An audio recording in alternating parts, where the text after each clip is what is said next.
Ladies and gentlemen, welcome back to the IESF World Esports Championship qualifier at the Asia and Oceania region. What have we just witnessed? I'm going to have to take a breather. Still, we had a break, but I'm still going to have to take a breather because I think that was the most exciting round we have had in this entire qualifier. So many teams with a chance to pick up this game despite a very, I want to say, not really open circle, right? It's a very tough circle. It heavily favored the ones that did go circle center, phase 3, phase 4. But as luck would have it, all of these teams that didn't center up early were the teams that were at the top of the leaderboard anyways. All the favorites had just now had a showing off. And Kobo, would you have expected Vietnam not to win this game in the end, even though they were heavily the underdogs? Because I didn't. I thought they were going to take it up. I thought Lamborghini was, with that Molotov especially, I thought he was going to win the round, but he gets caught off guard by Molly jumping looked over. so good, and it's so rare that you see a Molotov do a ton of damage, right? Nades are what you use most of the time. Rare. Mollies are incredibly hard to place perfectly, and they're incredibly situational. But yeah, that was beautiful work. That was beautiful utility, and he didn't even have to shoot his gun all that much. So crazy stuff from them. But I think overall, in the bigger picture, the craziest stuff for me is Pakistan staying so consistent, Felix. Yeah, they're so far ahead. We were talking about Bahrain yesterday being legitimately safely qualified after like the first 2 games. Can we say the same thing about Pakistan already? Because as of right now, at least towards the 4th place, and that's the big part, at least towards the 4th place, it is 20 points, a little bit less than 20 points. Is that enough already to say they've almost safely qualified? Because for that to happen, once again, 4 teams would have to be above them, or like 3 teams would have to take over Pakistan in this sense, with Malaysia also being in the run. So I want to ask this question to you. I still think it's possible, but if they have one more good game, it's just one more good game in the next round, then I think it's going to be impossible. And I think we have Pakistan safely qualified for IESF. I think the way they're playing right now, if they continue to play like that, they are qualified. If they continue to stick together, play as 4, take fights where they can, but don't go too crazy, I think we're going to see them easily cross the 90-point threshold, and they can easily cross the 100 as well. But I think 90 is going to 100% guarantee them, and that could be enough. That being said, there's a lot of chances for this to go wrong. I just think if you have 4 games and you need one good one, Pakistan is going to pull that off. They are just good enough. They are just really damn good. But remember yesterday, they had single-digit points 3 games in a row. I think it was 9 points in 3 games, or even less. If that happens, there's a chance. There's a world where they drop out, but not the most likely thing. We always try to stay open as casters, right? We always want the underdogs to get close, so it's exciting. Yeah. But I think if you want to bet on Pakistan right now, you're probably going to come out ahead. Yeah, you probably are. It's once again, if I were a betting man, I would definitely bet on Pakistan qualifying as of right now. Also, Indonesia, that's a big storyline we have to unfold. Indonesia, for the very first time, not in qualification spots. They've not been as consistent just yet. We said that Sandhog was to be excluded to some degree, based off of what we've seen. The play that they've gone for was almost perfect, was very clean. You can't really expect or plan for a solo out in the blue zone for you to ruin your game. That just can happen in a best of 12. But now they have to pick up the pace again, right? Now the time for these, I don't want to say mistakes, for these random variables to happen is over. There's no more excuses to be made. So for them to have another bad game, as we see, is going to result in them dropping out. And I wouldn't also overanalyze this. I think Indonesia is one of the top teams in this lobby, even though we haven't seen them today. But with everyone else stepping up, that might not even matter. As we said, Nepal is doing numbers, Malaysia is doing numbers, Vietnam is doing numbers. Even Myanmar picks up a huge game and comes in from the second part of the leaderboard up to 62 points and is now with one good game. Not even like a mediocre game almost, with 10 points already in qualification spots as well.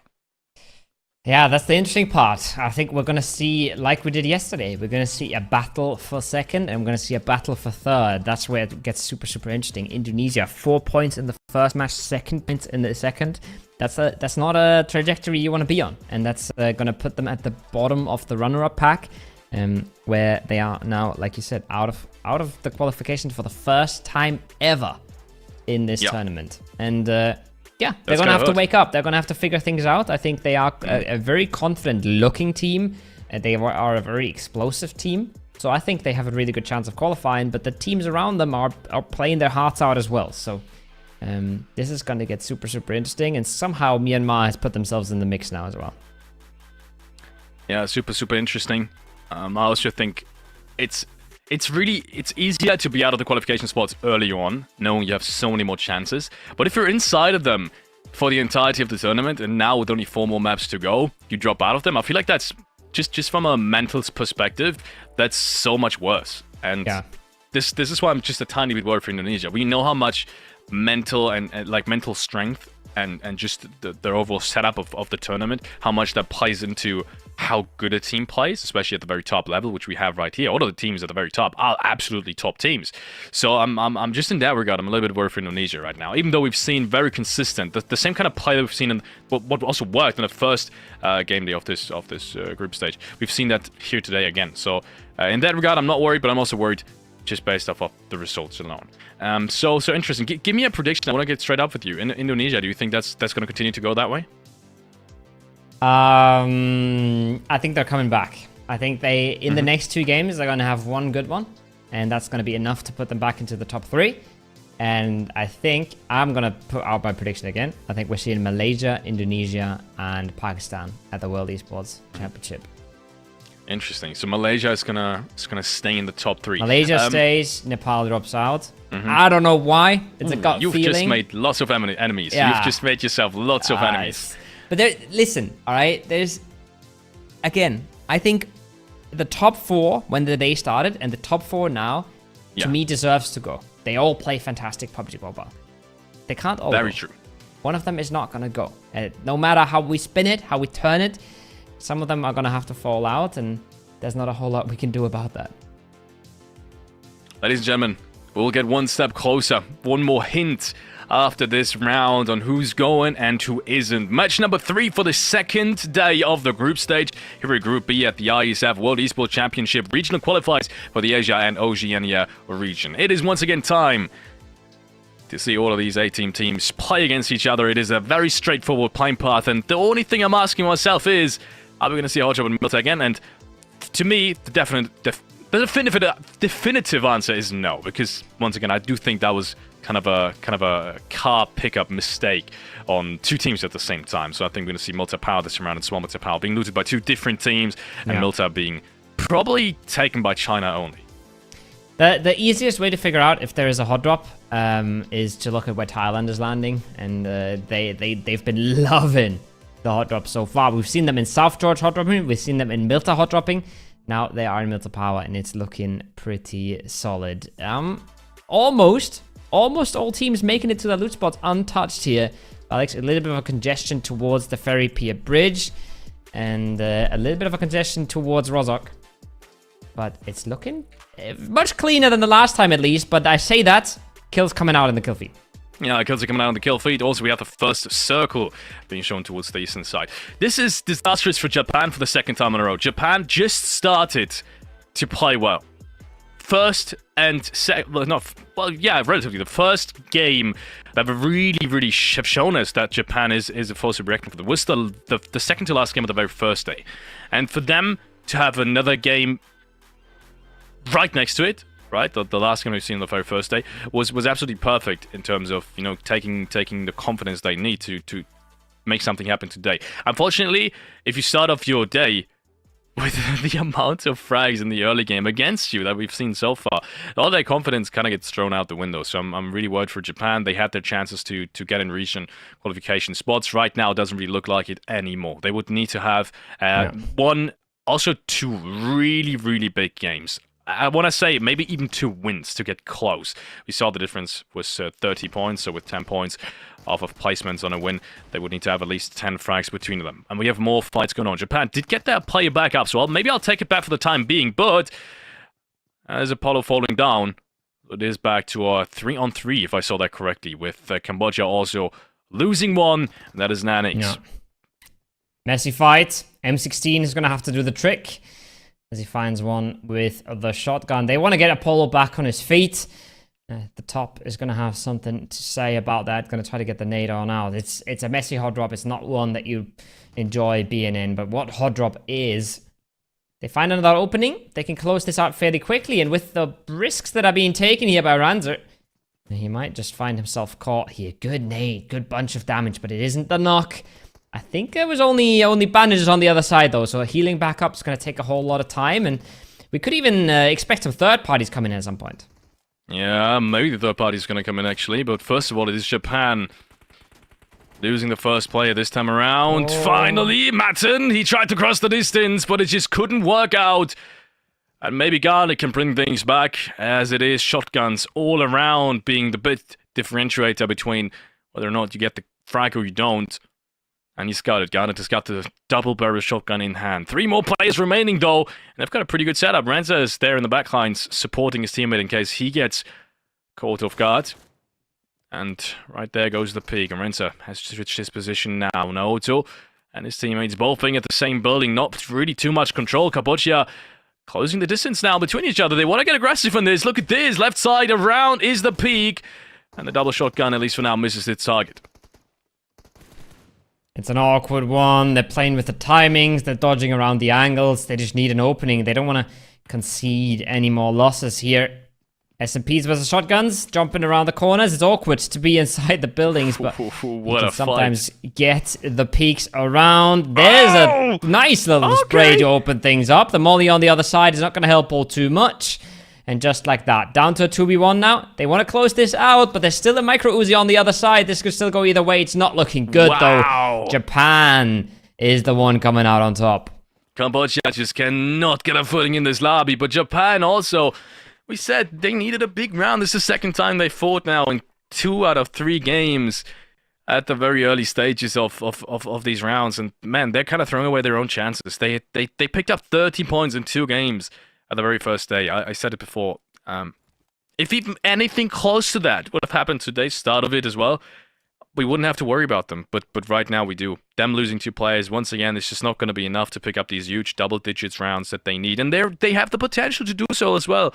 So Japan, unfortunately, kind of throwing it away. And this hard job in particular, I mean, let's be honest, it was avoidable. They knew they were going to run into a contest here again if they were to opt to drop at these yellows. And I'm not sure if the yellows, even in and of itself, is a position you should hot job for. I mean, it's horrible fighting there in the first place. Second of all, what do you have after even after winning this cleanly? There's no car spawns. There's limited amounts of loot, and there's very limited rotation pathings you can take, with plenty of other teams probably rotating close to you, and maybe even depending on how long the fight goes, having the potential to third party you. The hill on your north is such an easy pull up to overlook and start third partying. People can come up from the west, from the ferry pier area. It's not really a position that you value highly, right? It's not a position that you think you need to keep. So it's probably a hot drop they didn't want, and it's probably a hot drop neither of the 2 teams wanted. But if you're in the position of Cambodia, maybe it doesn't matter so much. But let me say something about them. Some big games, they could have really made it. Yeah, they could have. Cambodia, someone's in the chat just saying, so far, not so good. But keep going, Cambodia. And I thought that was such a heartwarming and heartfelt message from one of the Cambodian fans. So shout out to Sanada Yukimura, giving a shout out to the Cambodian national team. He's right, though. Unfortunately, he's right. Yeah, but he doesn't know what's going to happen. I mean, maybe this game is the one, right? Maybe this game is the one that really turns things around. But yeah. Well, it's not meant to be. We know that. We're a few minutes in the future. And we know that this wasn't the one. Indonesia, meanwhile, we talked about them a whole lot. Favorites of yesterday. But at some point, really fallen flat. Now in a very central position. Really, really good position to start off the day. I think a 2-2 split around that museum graveyard area. Junkyard area, excuse me. And should be a pretty solid position to start with, but we've seen some crazy phase 2s that just completely blow phase 1 position in the wind. Indonesia rotating on in. As we have Malaysia with the first player being knocked down. That is 2 top contenders fighting for the bridge and fighting for the rotation inwards. Malaysia is trying to gatekeep it. Oh, we have IQ falling down. What is happening? Pakistan losing a player by the looks of it.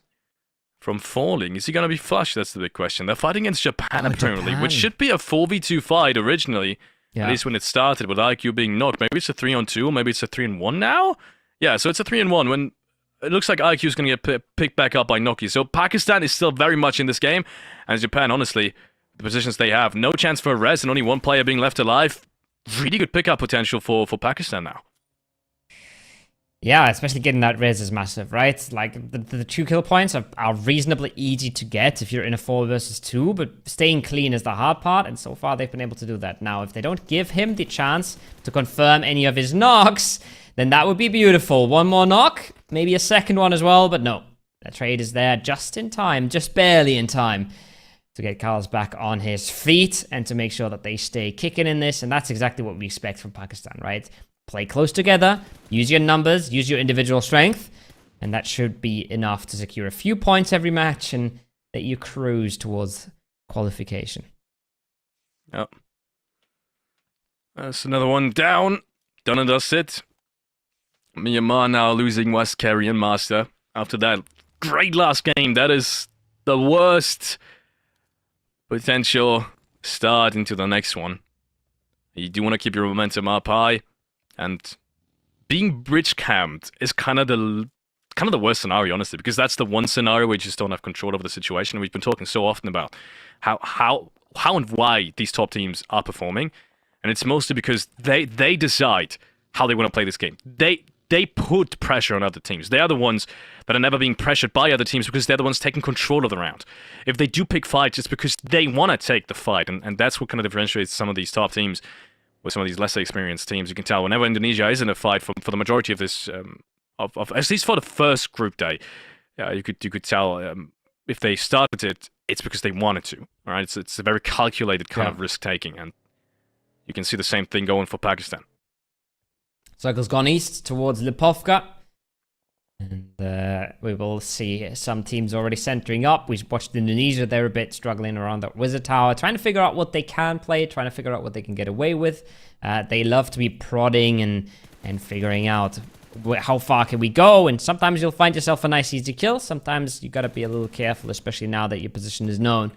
But it's worked out for them in the past, and Vietnam is on the short side of this. Now that car is soon going to be blowing up, but there should be a little bit of support. You can see Lamborghini wants to go for it. They're jousting around each other with the vehicles, but this might just dissolve peacefully in the end, and they could easily coexist here. 2 of our top teams, Indonesia and Vietnam. 2 of the absolute top teams. With Indonesia, in comparison though, dropping out as of right now of these qualification spots. Be reminded, it is all about getting top 3 in this lobby to qualify for the IESF World Esports Championship, to represent your nation, your country, your honor against the 13 other absolute top teams from all around the world. We have the Americas regional qualifiers coming up, the Europe regional qualifiers coming up in just a couple of weeks as well. And after that, next month, we will have definitive answer at the very latest on who is playing in Riyadh at the end of this year. And my goodness, I am already looking forward to it. If you get just a quarter of the amount of action that we've seen in the last game, it's going to be one hell of an event. It's already been a hell of an event, and it's just one of the multiple qualifiers, like you said, right? Circle going again towards the east, again towards Lipovka. Tough area to be in if you're not in one of the most central compounds here. We see Indonesia already flying through the fields to try and get themselves something a little bit more central, maybe ending up in the yellow houses here. They're not yellow in this case, but I just can't get that out of my head. It's a bit of a... It's a problem. It's a problem for Alex. But they get themselves a good position here in the center, as some of our other teams, Vietnam, very close next to them, are now far on the edge, taking it much more slowly, and gonna take a lot more time figuring out what they really want to do with this. Yeah, a tough circle, but also not so tough circle for almost any team. I think it was to be expected that it was going to go north. You can tell by how these teams position themselves in the new safe zone. Everyone kind of knew it was probably not going to enter Military Power, let's be honest. Which is why almost all of the positions have now been taken. There is a couple of more spots open, I want to say. The Maldives, for example, has taken a huge one over towards the east side. That kind of hillside is giving you lots of information. Also information on that middle centralized compound and the fact that the northern buildings of it that are kind of down low right behind it are completely free. So who knows, maybe they'll get an easy entry. That is a possibility for sure. Sri Lanka, on the other hand, going towards that mansion forest. Usually a fairly safe pull-up, a position that stays open for quite a while, but that's because it's not the most popular one. Now, Hong Kong cruising on through, getting knocked from multiple sides. It's Vietnam that takes away the kill point here, and now they also know that Sri Lanka is here. They know they have a team to contend with. They know that this is not a free entry either, and they will continue looking. At least they picked up a point here that always feels nice. It almost feels it's more than 1 point. When you just grab that kill, everybody goes, nice. You know you've done something for the game at least. And it can steer you into the right direction sometimes. Vietnam also trying to steer things into the right direction, and they've done so in the last game. What miracle run that would have been if they would have won that as well. After the really good Sandhawk games as well. Also, this is 2 back-to-back really good games for Vietnam. Would be huge if they could get another third going. Huge for their chances in terms of qualification. Doesn't look that unlikely. They just had a knock, but he's gotten back up.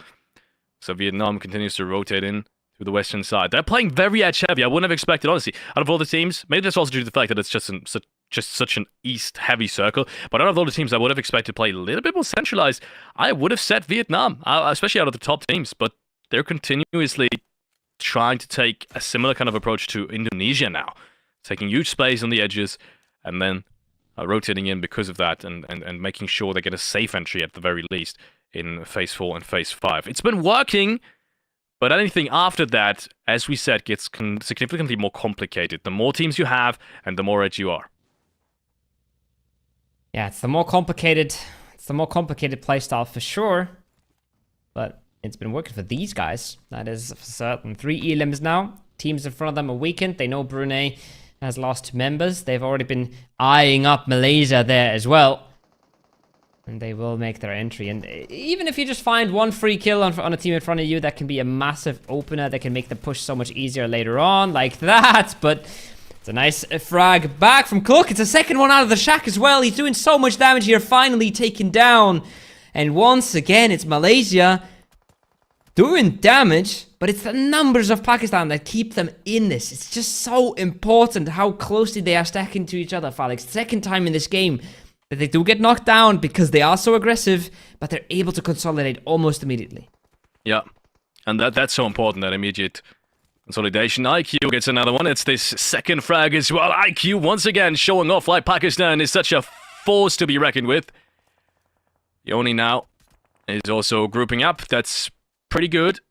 All the rest of the I8 players, aka the Pakistani representatives, have now been grouped up on that shack. It is a tough zone, as I said. Sometimes you just have to make do with what you get. This time around, it's that little shack. You have people above you, which I do believe might have been Vietnam, actually, now. I only saw a light green team of them. I'm not sure who it is exactly, but there's a team right above them. There's 2 more teams coming into the edge, so there's nothing more in terms of space you can really take. So Pakistan might just be a little bit more passive, at least for the time being. This is buying them some time, though. This fight in the warehouses here between Thailand and Myanmar is buying Pakistan a little bit of time to do whatever they want on that hillside. Now, Smile is trying his very best to dodge any of these nades as they want to stay in this. They've gotten so many points in the last one. They've made such a big move on the leaderboard, but now they're not looking good. Thailand on the sweep, finds one with the UMP. The M4 comes out. It's the second one behind the car. And Thailand is running over this. 2 kills, quick succession. Now they can play a big game out of here, Felix. They've got a really good position to start playing up the hillsides. Oh, yeah, secret! Ladies and gentlemen, secret! With one hell of a performance, Thailand is coming back, and they needed that as well. They were pretty much the only team that didn't really have 2 great games out of all the top teams that we've seen. They had that 1 good game with around double-digit points, but they needed more. We said they needed more. They started off with 40 points, 43 points, I believe it was. So far, it's been barely over double digits that they've got that from the first two. So, more is needed. Pakistan, I mean, well, you said they have a little bit more space now with a fight going on right behind them, and they're using it. They're using it. I love this aggression. I love this stretch. I love them picking up the kill points they need, and this was one of them. Isolated player, they knew he was solo, grabbed the nades, grabbed the kill point, and Pakistan, as a result of that, will be taking the lead with 91 points at the moment. They're just not to be stopped, ladies and gentlemen, and they've got a pretty good edge in terms of fighting, too.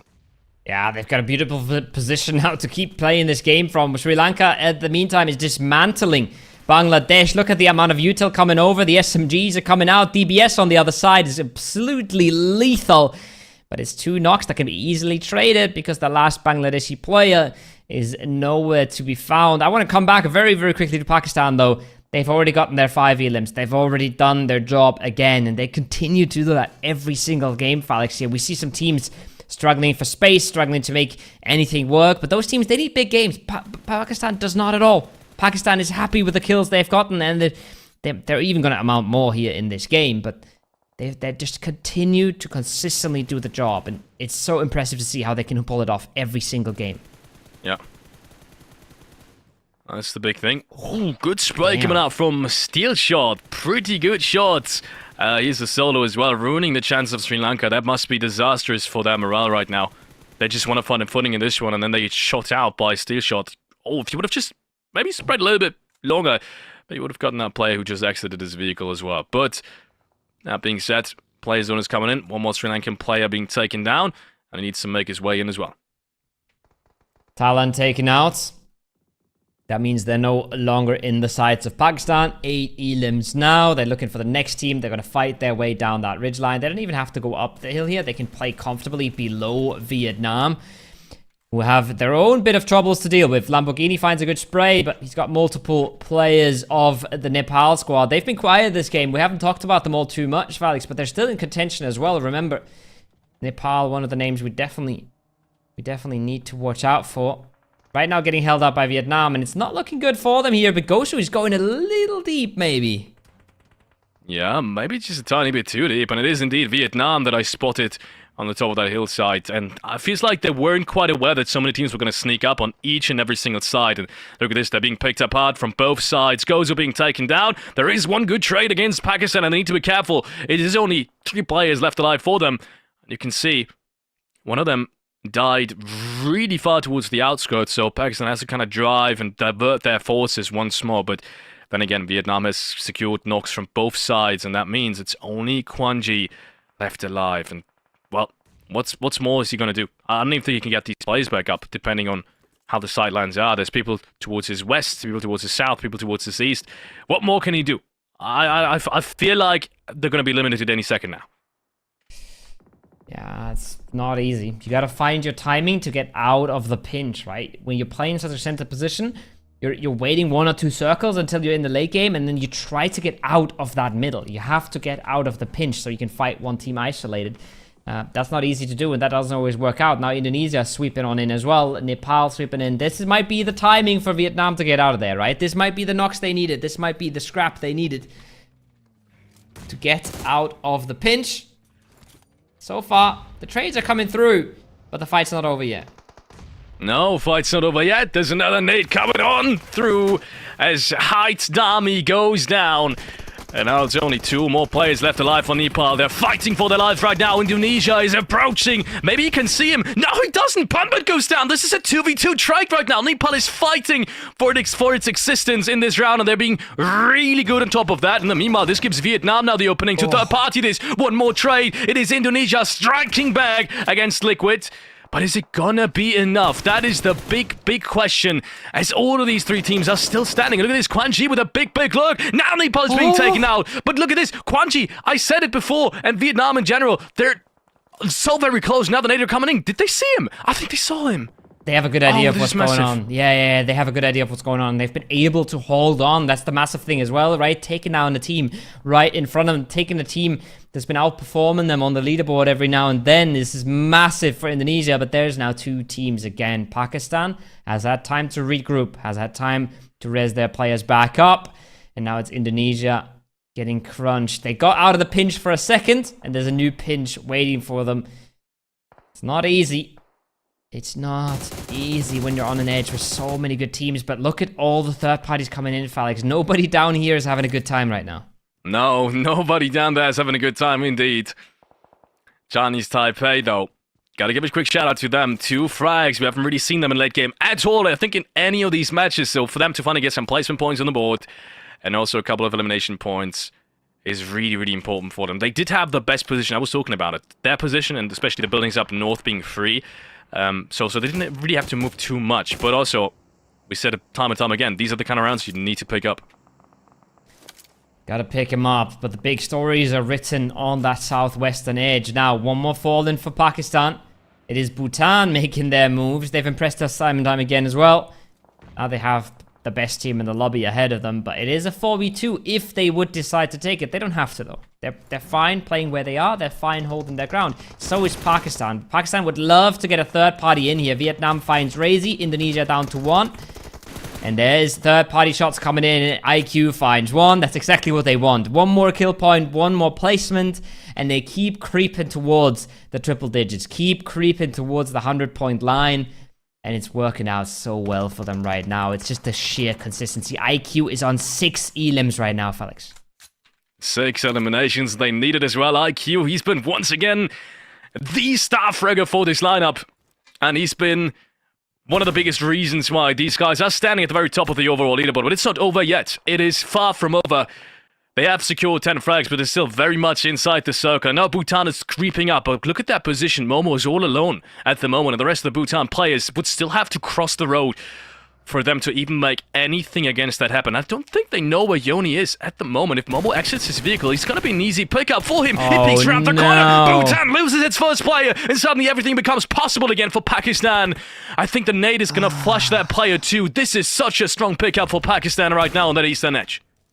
Just goes a little too far, goes a little too high up. He wants to take a powerful tree position, right? But he's going too high up. He's not able to be covered anymore by any of his teammates. Ay, ay, ay, not the opening you want. Bhutan, this was one of the games you could have closed it out in, but they're just meeting the best players in the lobby. It's just not looking good for them right now. Look at that nade, it's so good.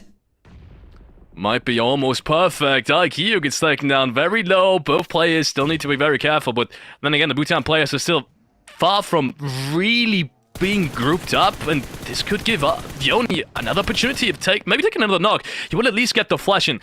Look how Pakistan has once again turned around the situation. Just based off of smart play and good edge holding, they've reduced the 4v2 down to a 2-on-2. And Bhutan, look at this, they're getting shot in the back even further. IQ, what is this guy made of? It's their 7th potential frag, depending on who's getting that flash. And Bhutan is being picked apart one by one. Yeah. These guys cannot be stopped. And we were asking ourselves before this match, is this going to be the qualification for Riyadh? And I think at this point, it looks very likely. 100%. They're just not to be stopped right now, right? They seem to be in a different class. 1 first aid is all that IQ has to work with. There's nades coming his way, but look at that. No hesitance at all. He knows he has a knock player right next to them. He knows he has to be careful, but he does not care. 7 defeats for IQ right now. He's still got Yona in the back, holding over his shoulder a little bit. But you can just tell they're having fun with it as well. The confidence is peaking, and they're just cleaning up. Whatever comes their way, it's been falling apart. Whoever tries gets swept aside. It's just, they are clearly better than the rest of the lobby right now. And this is really the Pakistan we've seen yesterday. Yeah, it's even more consistent. Look at this. Kid, needs to move out of here as well. Oh, IQ has no idea, but he can't get the spray in time. The damage is just too high, and Bhutan gets taken out in 3rd place. That's still a very good round for Bhutan. I said that I wanted to see these guys perform, and they have, and now it is all down to a 3-on-2. Chinese Taipei, they have not picked up a single round so far. They have never been in this situation even, so that gives them kind of a disadvantage. Then again, they've got the circle, they've got the players, so what more can Pakistan do? I feel like there's a chance, right? IQ has no meds. That's the big problem. Yoni needs to find an opening. Yoni is the one that needs to win a 1v1 on his side of the circle. And if he does, they have a chance to win it. If he doesn't, IQ is going to have a terrible time there. No meds, no util, but there's the free spray. There's the free knock. And just like that, it's all but possible. He's going to draw attention now. He's going to draw one player off to his side.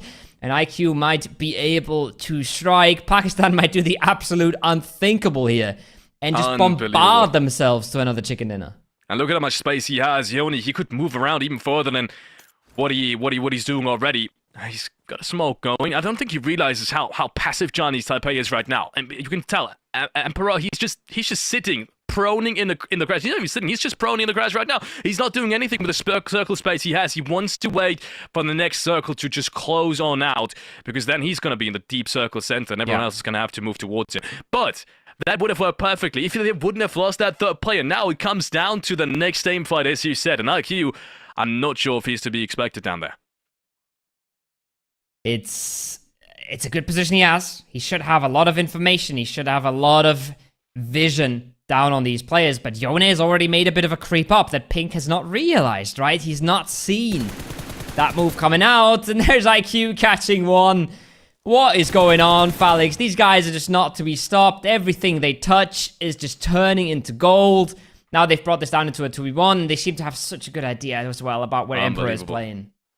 And Pakistan is on the brink of making the unthinkable happen. We said it before, Pakistan have been playing out of their mind so far. The I-8 roster has been representing their nation to the best of their ability, and it's just one player in between them and the win here. The upset, the unthinkable. They've started this edge clearing process with only 3 players. Emperor takes down Yoni though, and it's down to IQ, the one player who's been helping Pakistan throughout these matches so very long. And that nade is pretty good. Has to jump to the side, pre-fire towards the left side of the tree.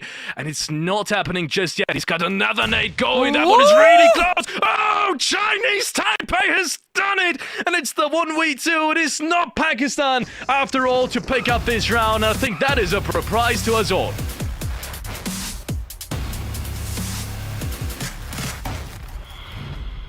Pakistan actually letting it slip through their fingers. They were looking so unbeatable at some point here. But Chinese Taipei, they do the job. They get it done. 17 points, 7 eliminations. There's nothing to scoff at.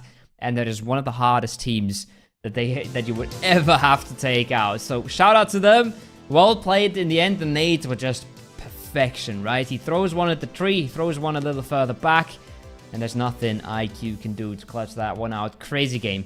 Crazy game, especially though from Pakistan, right? We've been singing their praises for the entirety of this game. Everybody was scrapping for points. Everybody was trying to hold on. But Pakistan was on a different level right now. Yeah, Pakistan was on a different level. They were fragging out from the get-go, from the very start of this game. And I think it would have been even bigger if they would have gotten to that phase 4 circle with a full 4-man. But they made it work anyways. And that's the big thing. They don't need a full 4-man. They just need smart edge play. They just need the meds, the nades, the utility, and that's legitimately all they need. So I'm really worried for any team that is gonna face them at the IESF World Esports Championship, because as of right now, I think these guys are qualified with this round. I think it's done and dusted. We might have. I always say might, but honestly, we have the first team that is qualified already with 3 more maps to go. Unbelievable. They're in a different league right now. They are better than everybody else, and they are showing it. And I think we have a lot of fantastic teams in this lobby. We have Nepal, Indonesia, Vietnam. They're just all fighting for this same entire edge, right? Everybody's suffering, everybody's struggling. And somehow Pakistan was able to just stay completely out of that. They were never touched. They were always just chilling on their side of the hill. But part of the reason they were chilling so much is because everybody that came to their side got killed, right? They took care of Malaysia. They took care of Thailand coming out of the warehouses. They took care of Bhutan at the bottom side. They continuously swept back to get 1 third-party kill on Vietnam. 1 third-party kill towards, I think it was Nepal on the side. And that just makes the game so much easier. So really, really good stuff from them. Really calculated aggression. And I don't know how the leaderboard looks, but we are having a ton of teams now that fight for that 2nd and 3rd spots. And we have one team that's clearly above it all. Yeah, Pakistan, it's going to be so far above. I think they were 15 points above, maybe even 25 points above potentially the 4th place team. And with this round, 15, 16 frags at the very least. And the 2nd place, they're going to be even higher than that. Maybe even scratching the 30, 40 points mark to a non-qualification spot at least. So, I mean, yeah, we said these guys were probably going to be qualified, and I think they are. But yeah, you also said the rest of the teams are so very close to each other. We've had good games now from Malaysia again, Myanmar, Vietnam also scraped plenty of points. I thought they were going to go out very early than they actually did because of all the skirmishes around and everyone trying to converging on that hill. So maybe even Vietnam has made a couple of good movements up towards these qualification spots. We're going to take a look at that in a second. Let's take a look at these team stats though, first of all, with Emperor being the man of the hour and 0 damage received. What? Yeah.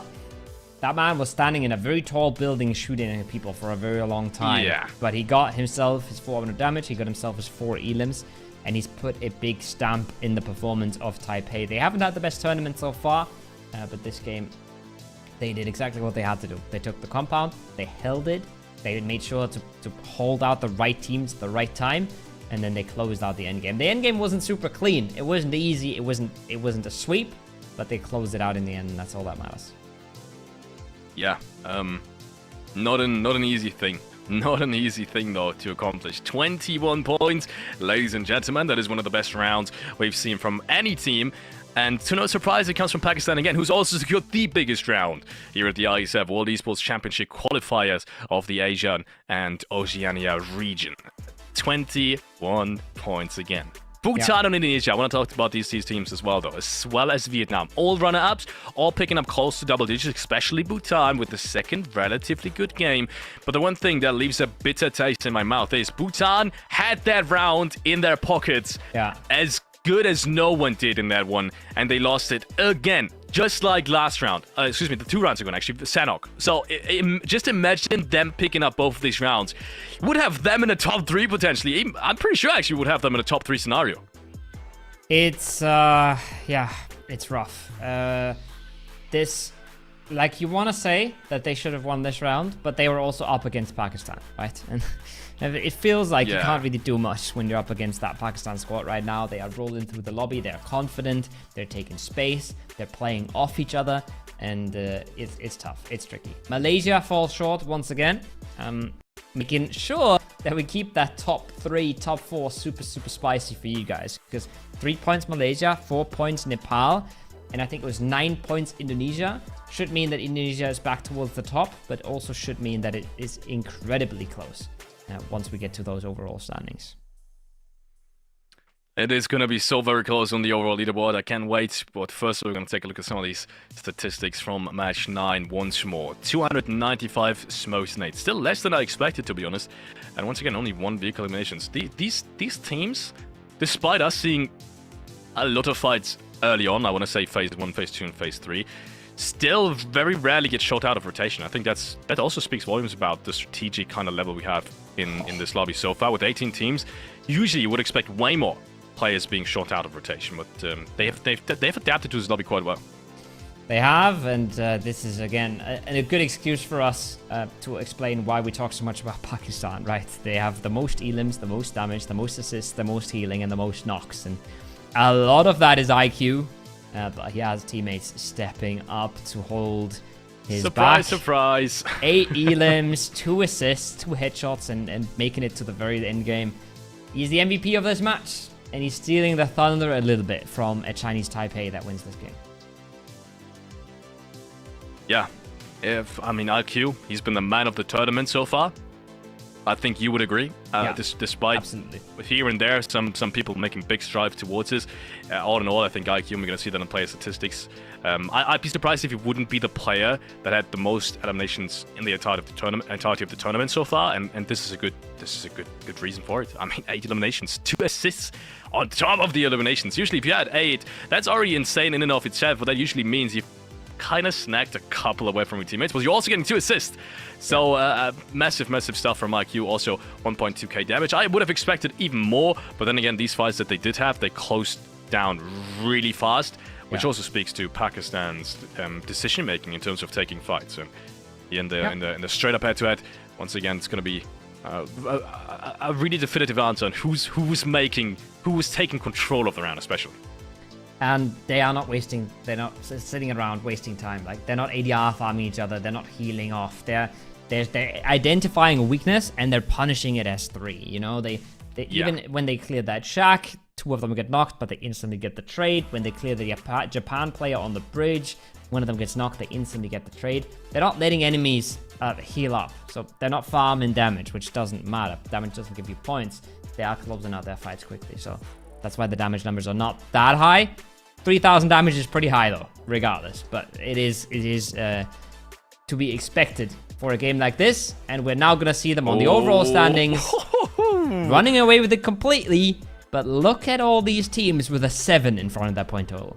What the hell is happening? We have 4 teams actually now in 5-point reach of each other. And let's be honest, we have 2 more spots that are open. 77 on Malaysia, 76 on Nepal, 76 in Indonesia.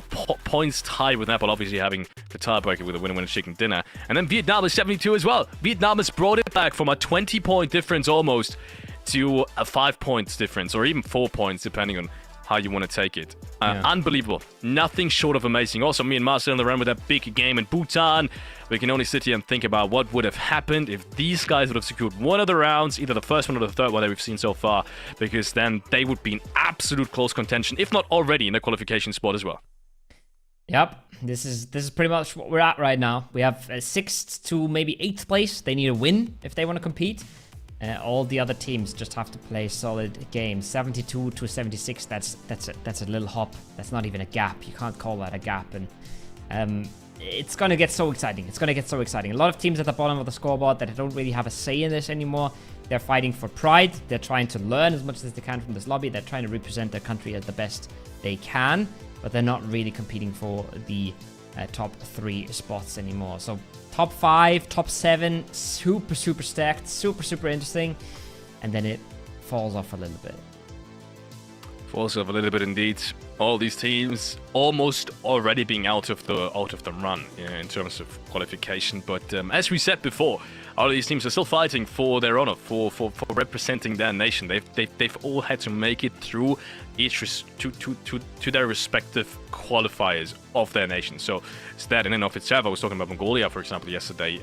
Their esports association hosted a single tournament just to find out who's representing their nation. Yeah. That's how long these qualifications have already gone through. So all of these teams have already made a big step in towards representing their nation, and now it's come so close for plenty of them. 7 teams essentially still have a chance at this. We have 3 more games to go, with ERANGEL being there once more. Kovo, one last prediction before we potentially head into a break again. Tell me, are you sticking with your prediction? You're addicted to predictions, are you? Yes, I am. Of course I am. It's 3 spots only. It's 3 spots only, and I think we're gonna have a very similar thing. I think we have a few teams that are just stuck at that top, that are incredibly close to each other, and one of them has to go out. I'm sticking to Indonesia at this point. I think they have what it takes, but I feel like they're all on equal footing. Malaysia, Nepal, Indonesia, even Vietnam. I think they're just as good as each other. So there's a lot of things that can happen in these last few games.